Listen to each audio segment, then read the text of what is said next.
है, होगी देश की हर बात। दिखाएंगे आपको देश और दुनिया की तमाम बड़ी खबरें, लेकिन सबसे पहले आपसे सवाल। उम्मीद करते हैं आप सब स्वस्थ होंगे, सेहतमंद होंगे और फिट होंगे। आइए आपको बताता हूं आज ये भारत की बात है में क्या है खास। आज मैं आपको दिखाऊंगा पिछले कई दिनों से कैश ही कैश निकल रहा है। इतना कैश आखिर कोलकाता से क्यों निकल रहा है, कभी आपने सोचा है? क्या वजह है कि कोलकाता में हर दूसरे हफ्ते अगर रेड होती है तो कैश का अंबार लगा होता है, घरों में कैश बिखरा होता है। ये कैश आ कहां से रहा है, इतना पैसा कहां से आ रहा है, कोलकाता का कैश फ्लो क्या है, ये आपको बताऊंगा। आज की एक और बड़ी खबर है। बेशक आप दूध पीते हैं और अगर दूध के शौकीन हैं तो सावधान हो जाइए, क्योंकि एक खतरनाक वायरस जो अब तक हजारों गायों की जान ले चुका है, वो वायरस जो गायों के शरीर में उनकी जान ले चुका है, क्या ये वायरस दूध में भी आ सकता है? और अगर आ सकता है तो सावधान रहने की जरूरत है, क्योंकि ये स्किन डिजीज है जो गाय में हो रही है और गाय की जान ले रही है। क्या इंसानों के शरीर में भी आ सकता है ये वायरस? आज आपको बताऊंगा। अगली बड़ी खबर होगी करप्ट और करप्शन पर योगी का सबसे बड़ा एक्शन हुआ है। योगी आदित्यनाथ ने एक बड़े सांसद की कुर्की करवा दी है और पिछले दिनों लखनऊ के जिस होटल में आग लगी थी वहां कई बड़े अधिकारियों पर कार्रवाई की गई है। अगली बड़ी खबर होगी घोटालों का आजकल बाजार गर्म है। शिक्षा, शराब, हवाला और अब बस घोटाला। सियासत गर्म है। दिल्ली की एक नया घोटाला निकल आया है। बीजेपी का आरोप है कि केजरीवाल की सरकार ने 4000 करोड़ का बस घोटाला किया है। क्या है यह बस घोटाला और कौन कौन मंत्री इसमें फंसा है, यह आपको बताऊंगा। अगली बड़ी खबर होगी जिसका इंतजार बहुत से लोगों का था। कल बहुत बड़ा दिन है। कल ज्ञानव्यापी मामले का फैसला आने वाला है और उससे पहले वाराणसी पूरी तरह से हाई अलर्ट पर है।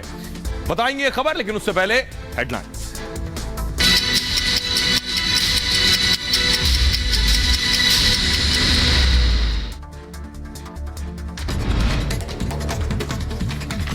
शंघाई सहयोग संगठन की बैठक में शामिल होने उज्बेकिस्तान जाएंगे प्रधानमंत्री मोदी। 15-16 सितंबर को एससीओ की बैठक। चीन के राष्ट्रपति से हो सकती है मुलाकात। उत्तर प्रदेश के ग्रेटर नोएडा में कल वर्ल्ड डेयरी समिट का उद्घाटन करेंगे पीएम मोदी। सीएम योगी ने आयोजन स्थल का लिया जायजा। सीएम योगी ने जेवर में निर्माणाधीन इंटरनेशनल एयरपोर्ट की भी समीक्षा की। दिल्ली के डीटीसी घोटाले पर आम आदमी पार्टी हमलावर। बीजेपी गौरव भाटिया ने कहा बस खरीद में नियमों को ताक पर रखा गया, चोरी पकड़े जाने पर रद्द हुए टेंडर।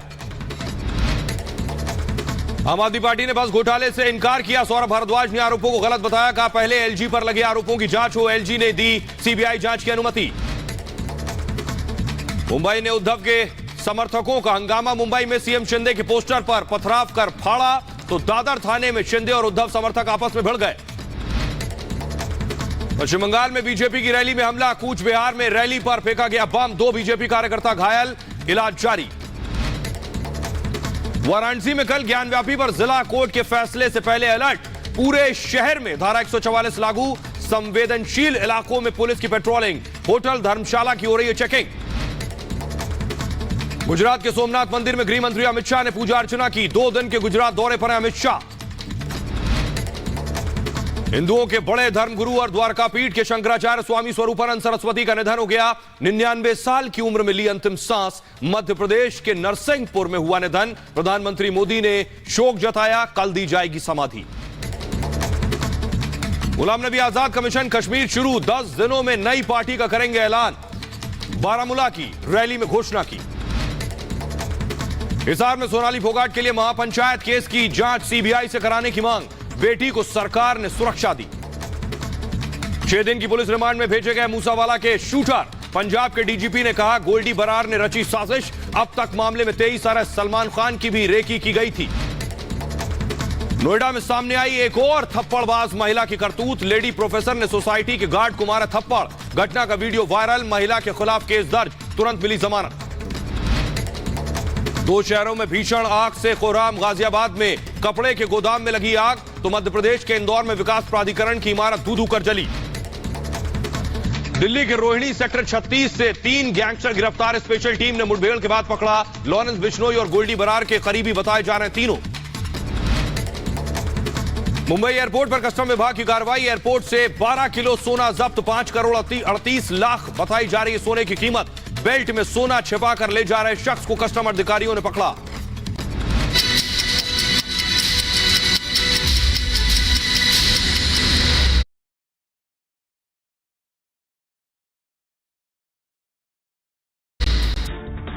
और आइए शुरुआत कर रहे हैं सबसे बड़ी खबर के साथ। आपने कभी सोचा है कि इतना कैश कोलकाता से कैसे निकल रहा है? क्यों कोलकाता कैश लोक बन गया है? ये कोलकाता है, ये कैश लोक। ये नोट देखिए जरा, ये कैश ही कैश जो अंबार आप देख रहे हैं। ये फुल स्क्रीन लीजिए जरा तस्वीरें, ढेरों कैश, नोट ही नोट आपको नजर आ रहा है। ये कैश देखकर लोग समझ नहीं पाएंगे कि आखिर इतना पैसा आया कहां से, किसका पैसा है, किसका नोट है। कैश ही कैश, बिस्तर पर बिछा हुआ है कैश। और इतना कैश कि अधिकारी गिनते गिनते थक गए। कहां से आ रहा है कैश, किसके हैं ये नोट, कैसे जोड़े जाते हैं ये नोट, कैसे जमा होती है ये काली कमाई, कहां से आ रहा है ये ब्लैक मनी? सवाल ये है आखिर किसके लूट का माल है ये? कोलकाता से मिला पैसा है। अगली तस्वीर दिखाइए जरा, ये आप देख रहे हैं एक और कैश।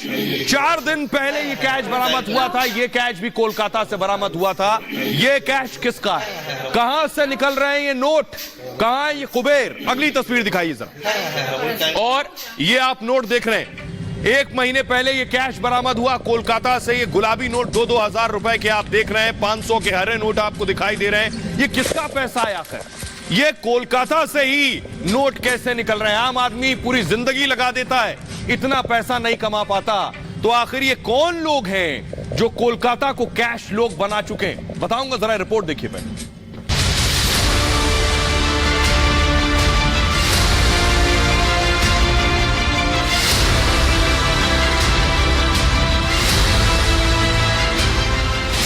नोट, नोट और सिर्फ नोट।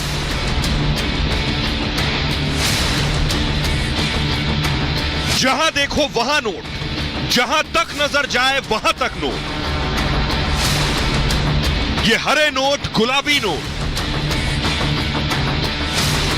घर में नोट, बिस्तर पर नोट, सोफे पर नोट, बेड के नीचे भी नोट और जमीन पर नोट ही नोट। क्या देश का सारा नोट और कैश कोलकाता पहुंच गया है? हर दूसरे दिन किसी छापे में कोलकाता से कैश बरामद हो रहा है। भला कैसे जमा होता है गुलाबी नोटों का एक काला पैसा? इतना कैश कि गिनने वाले थक गए, इतना पैसा कि मशीन गिनते गिनते गर्म हो गई, इतने नोट कि गिनने वालों की तबीयत तक बिगड़ गई, नोट गिनते गिनते अस्पताल तक पहुंच गए। आखिर क्या है कोलकाता के कैश लोक की कहानी?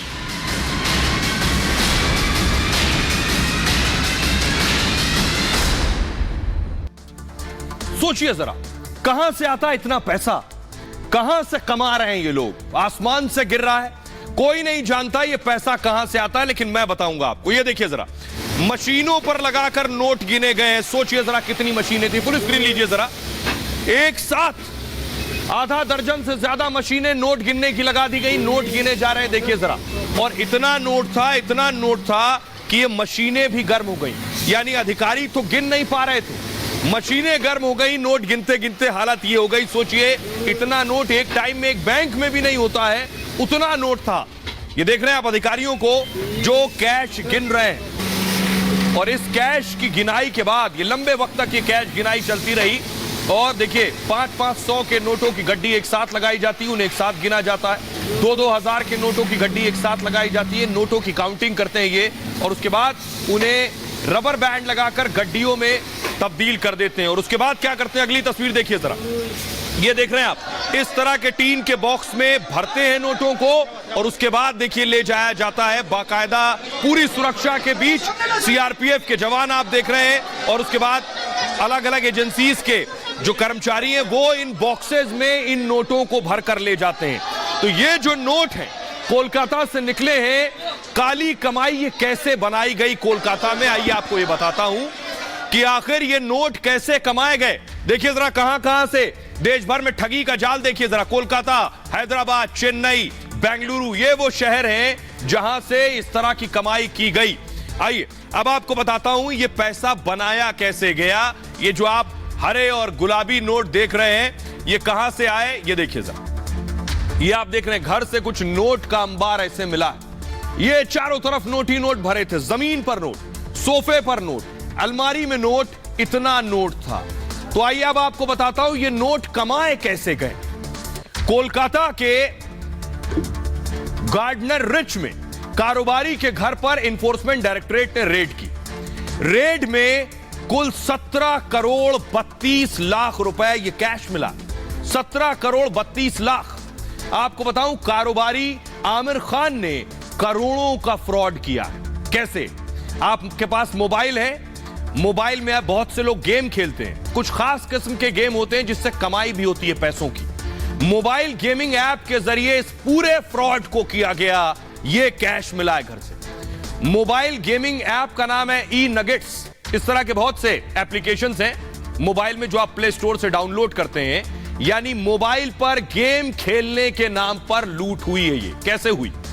शुरुआत में गेम पर बहुत आकर्षक इनाम दिए जाते हैं। गेम खेलिए, गेम में जीतिए और उसके बाद पैसा पाइए, लेकिन उसके लिए 200 रुपए दीजिए और गेम खेलने के मेंबर बन जाइए। 200 साधारण अमाउंट है, इसलिए आदमी आसानी से 200 रुपए दे देता है। लेकिन आप जीतते हैं, उसके बाद जीतते हैं तो शौक और बढ़ता है, और शौक और बढ़ता है तो आप मेंबरशिप पे और ज्यादा पैसे लगाते हैं। यानी ज्यादा पैसा देंगे तो ज्यादा कमाई भी होगी।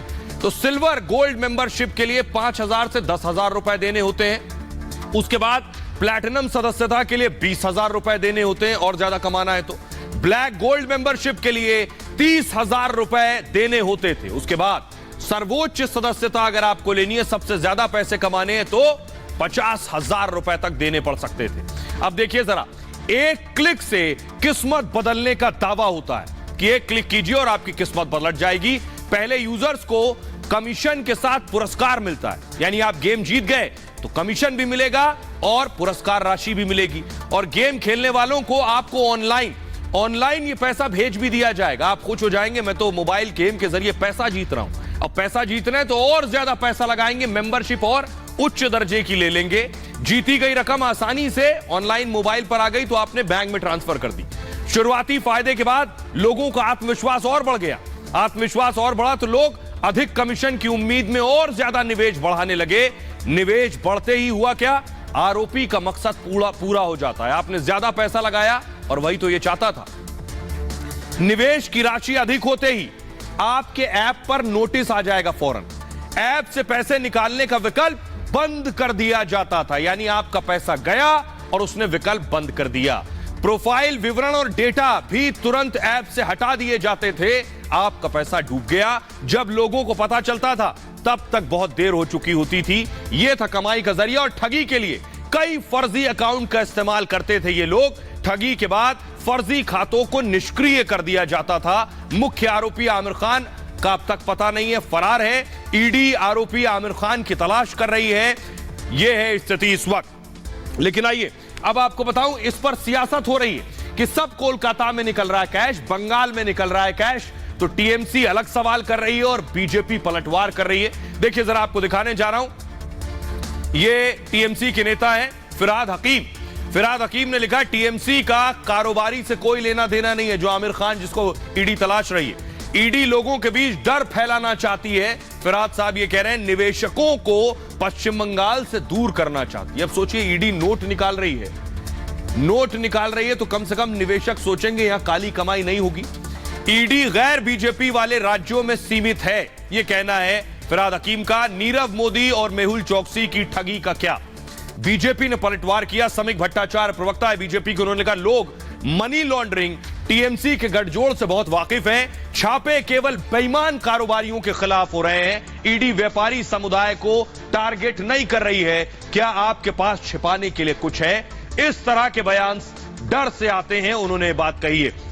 लेकिन एक बड़ी खबर आज ये आई कि ममता बनर्जी के जो भतीजे हैं अभिषेक बनर्जी, पिछले दिनों ईडी ने उनसे पूछताछ की थी। उनकी साली है ये, इनका नाम है मेनका गंभीर। इनसे भी पूछताछ ईडी को करनी है। नोटिस दिया है। ये आज एयरपोर्ट गई, बैंकॉक जाने के लिए ईडी ने रोक लिया। ममता बनर्जी के भतीजे अभिषेक बनर्जी की साली को रोक लिया। ईडी ने इनको पूछताछ के लिए बुलाया है, इसलिए इन्हें जाने नहीं दिया गया। लेकिन एक बहुत बुनियादी सवाल, अगली तस्वीर दिखाइए कि कोलकाता में कैश का कनेक्शन है क्या? इनको जानते हैं आप? ये राजू साहनी, पिछले दिनों इनके घर से कैश निकला। अगली तस्वीर दिखाइए, फुल स्क्रीन लीजिए। ये है पार्थ चटर्जी और अर्पिता चटर्जी, फुल अर्पिता मुखर्जी। इनके घर से जो कैश निकला था, वो कैश देखकर बड़े बड़े अधिकारी डर गए, घबरा गए कि इतना कैश कहां से आया, इतना कैश कैसे गिनेंगे? तो कोलकाता है या फिर कैश लोग? सवाल बहुत बुनियादी है। इतना पैसा कहां से आ रहा है, यह सबसे बड़ा सवाल है। यह ग्राफिक्स नहीं, दूसरा ग्राफिक्स है, सरफेस में दूसरा ग्राफिक्स है, यह नहीं है। तो ये जो आप देख रहे हैं, ये अर्पिता मुखर्जी। आइए अब मैं आपको दिखाता हूं, जरा आपको दिखाऊं। ये जो आप देख रहे हैं, विजुअल दीजिए इधर। ये आप देख रहे हैं पीयूष जैन। पीयूष जैन रिहा हो गए हैं। एक बड़ी, फुल स्क्रीन लीजिए इस तस्वीर को। पीयूष जैन रिहा हो गए, इत्र कारोबारी पीयूष जैन जेल से बाहर आ गए। 8 महीने बाद पीयूष जैन की रिहाई हुई है। पीयूष जैन अब तक जेल में थे, पीयूष जैन अब तक जेल में थे, उनकी रिहाई हो गई है। ये तस्वीरें आप देख रहे हैं। पीयूष जैन इत्र कारोबारी, जिनके घर से करोड़ों रुपया निकला था, ये है वो पीयूष जैन, जेल से बाहर आ रहे हैं। उन्हें आप देख रहे हैं इस वक्त तस्वीरों में। लगभग कई महीने जेल में रहे इनके घर से। ये इत्र वाले कारोबारी हैं, इत्र वाले मित्र पीयूष जैन, जिन्हें आप देख रहे हैं जेल से बाहर आ गए। आइए आपको दिखाता हूं पीयूष जैन को। आपने जो देखा अभी, पीयूष जैन जेल से बाहर आए, उनकी तस्वीर जरा फिर से मैं दिखाऊंगा। पीयूष जैन की विजुअल दीजिए फिर से। ये आप देख रहे हैं, ये जेल से निकले हैं पीयूष जैन। मास्क लगा रखा है, कैप लगा रखी है, और पीयूष जैन के साथ उनके वकील भी थे, बाहर आ गए हैं जेल से। अगली तस्वीर दिखाइए जरा। ये जो कैश आप देख रहे हैं, ये पीयूष जैन के घर से निकला था। ये इत्र वाले कारोबारी, फुल स्क्रीन लीजिए। ये जो गड्डियां थी, ये पहला केस था।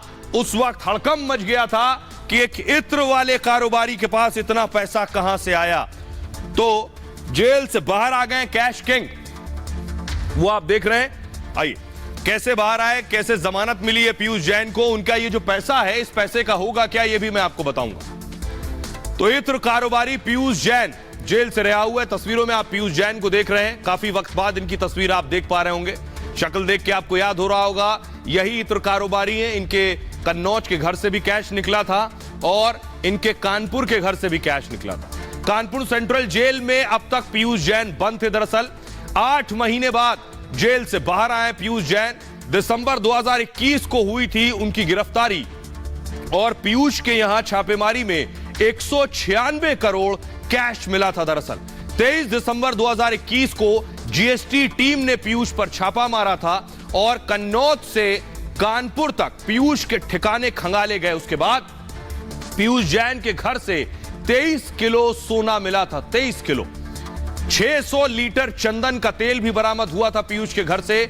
जीएसटी की टीम ने 4 दिन तक छापेमारी की थी, और पीयूष को दोनों केस में जमानत मिल चुकी है। जमानत के बाद परिवार ने रिहाई की प्रक्रिया पूरी की है, और रिहाई के लिए परिवार ने बेल बॉन्ड बाकायदा जमा कराए हैं। पत्नी बेटे ने 10-10 लाख के 2 बेल बॉन्ड जमा कराए हैं। उसके बाद निचली अदालत के आदेश पर ये बेल बॉन्ड जमा हुए हैं। पीयूष जैन जेल से बाहर आए। गुरुवार को पीयूष जेल से बाहर आए हैं। लेकिन एक सवाल आपके जहन में जो आ रहा होगा, वो ये कि पीयूष जैन के पास से जो पैसा निकला था, कितना पैसा था, पहले मैं आपको दिखाऊं। ये देखिए जरा, ये पीयूष जैन के घर से पैसा निकला था। ये कैश आप देख रहे हैं, पीयूष जैन के घर का कैश है। इत्र कारोबारी पीयूष जैन के घर से न सिर्फ कैश, बल्कि सोने के बिस्किट 1-1 किलो के निकले थे। ये आप देख रहे हैं। पीयूष जैन तो जमानत पर बाहर आ गए, जेल से बाहर आ गए, लेकिन इस पैसे का क्या होगा? ये पैसा तो ईडी के पास है। ये पैसा क्या पीयूष जैन को वापस मिल जाएगा जेल से बाहर आने के बाद, या पैसा जब्त हो जाएगा? इस पैसे के बारे में आपको बताता हूं, इस पैसे का होगा क्या। ये देखिए जरा, ये है पीयूष जैन का पैसा। खुद तो जेल से बाहर आ गए, पैसा साथ जाएगा या नहीं, ये आपको बता रहा हूं। पीयूष के घर से 196 करोड़ से ज्यादा कैश मिला था। 196 करोड़ कैश। जब्त कैश पर पेनाल्टी और टैक्स लगेगा। जितना पैसा जब्त हो गया, इस पे पेनाल्टी भी लगेगी और टैक्स भी लगेगा। आयकर के नियमों के मुताबिक इनके खिलाफ कार्रवाई होगी। अघोषित, यानी आय इन्होंने घोषित तो की नहीं थी, तो अघोषित आय पर अधिकतम 33% टैक्स लगता है, 33% टैक्स। 200% पेनाल्टी लग सकती है, जो शुरू में मैंने आपको बताया, टैक्स भी लगेगा और पेनाल्टी भी, और पेनाल्टी 200%। 196 करोड़ में से 64 करोड़ रुपए तो टैक्स चला जाएगा।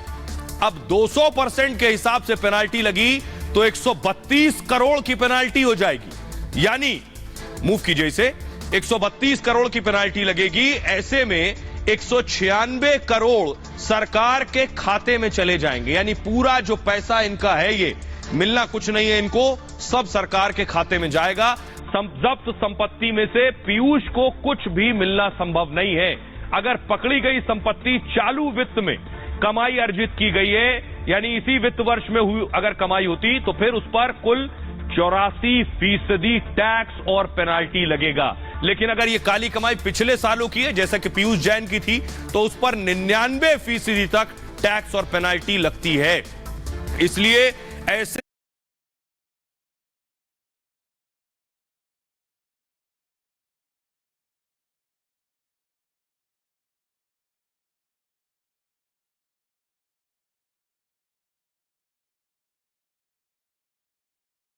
काले कुबेरों के लिए बचना लगभग नामुमकिन हो गया है। आइए खबरों में आगे बढ़ते हैं, और आपके लिए बहुत जरूरी खबर है। दूध पीते हैं, चाय पीते हैं, बच्चों को दूध पिलाते हैं, तो आपके लिए बहुत जरूरी खबर है। खबर यह है, दूध पीने वालों को सावधानी बरतने की जरूरत है। ये आप देख रहे हैं, गायों में पिछले दिनों ये जो बीमारी आई, उसकी स्किन पर गाय के आप देख रहे हैं, ये जो चकत्ते पड़े, ये निशान पड़े हैं, ये बहुत डेंजरस है। गाय का आप दूध पीते हैं और ये जो गायों में बीमारी हो रही है, क्या ये बीमारी दूध में तो नहीं आ रही? अगली तस्वीर दिखाइए। आप जो दूध पीते हैं, ये दूध गाय का भी होता है, भैंस का भी होता है, जो डेयरी तक दूध जाता है, ये गाय और भैंस दोनों का होता है। तो सवाल ये है कि इस दूध में तो कहीं वायरस का संक्रमण नहीं है? जरा रिपोर्ट देखिए, उसके बाद आपको बताते हैं कि ऐसा है या नहीं।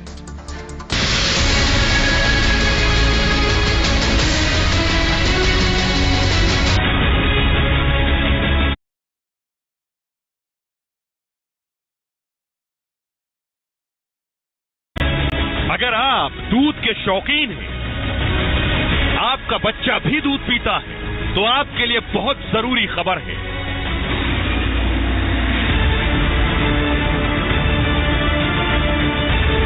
गाय के शरीर पर यह स्किन की बीमारी हो रही है, इसे लंपी वायरस कहते हैं। देखने में यह भयावह दिख रही है और हजारों गायों की जान ले चुकी है। लेकिन सवाल यह, रोज खरीदने वाले दूध में भी ये लंपी वायरस तो नहीं है? जो दूध आप पी रहे हैं उसमें ये गाय के वायरस का संक्रमण तो नहीं आ रहा? इसलिए दूध के शौकीनों को सावधान होने की जरूरत है। कहीं दूध के साथ ये लंपी वायरस हम आप तक तो नहीं पहुंच रहा। और आइए अब आपको बताते हैं क्या दूध में तो ये वाला वायरस नहीं आ रहा है। अगर आप दूध पीते तो बहुत जरूरी खबर है, और आखिर इससे बचा कैसे जा सकता है, यह आपको जान लेना बहुत जरूरी है।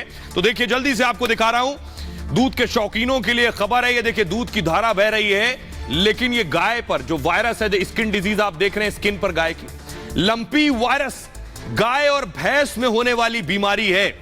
और ये एक तरह की स्किन डिजीज होती है, यानी चर्म रोग है, स्किन पर होने वाला रोग। गायों और भैंसों के शरीर पर गांठें पड़ जाती हैं, मोटी मोटी लंपी वायरस कह रहे हैं क्योंकि लंप बन जाते हैं। इन गांठों में कुछ समय बाद पस पड़ जाता है गायों के।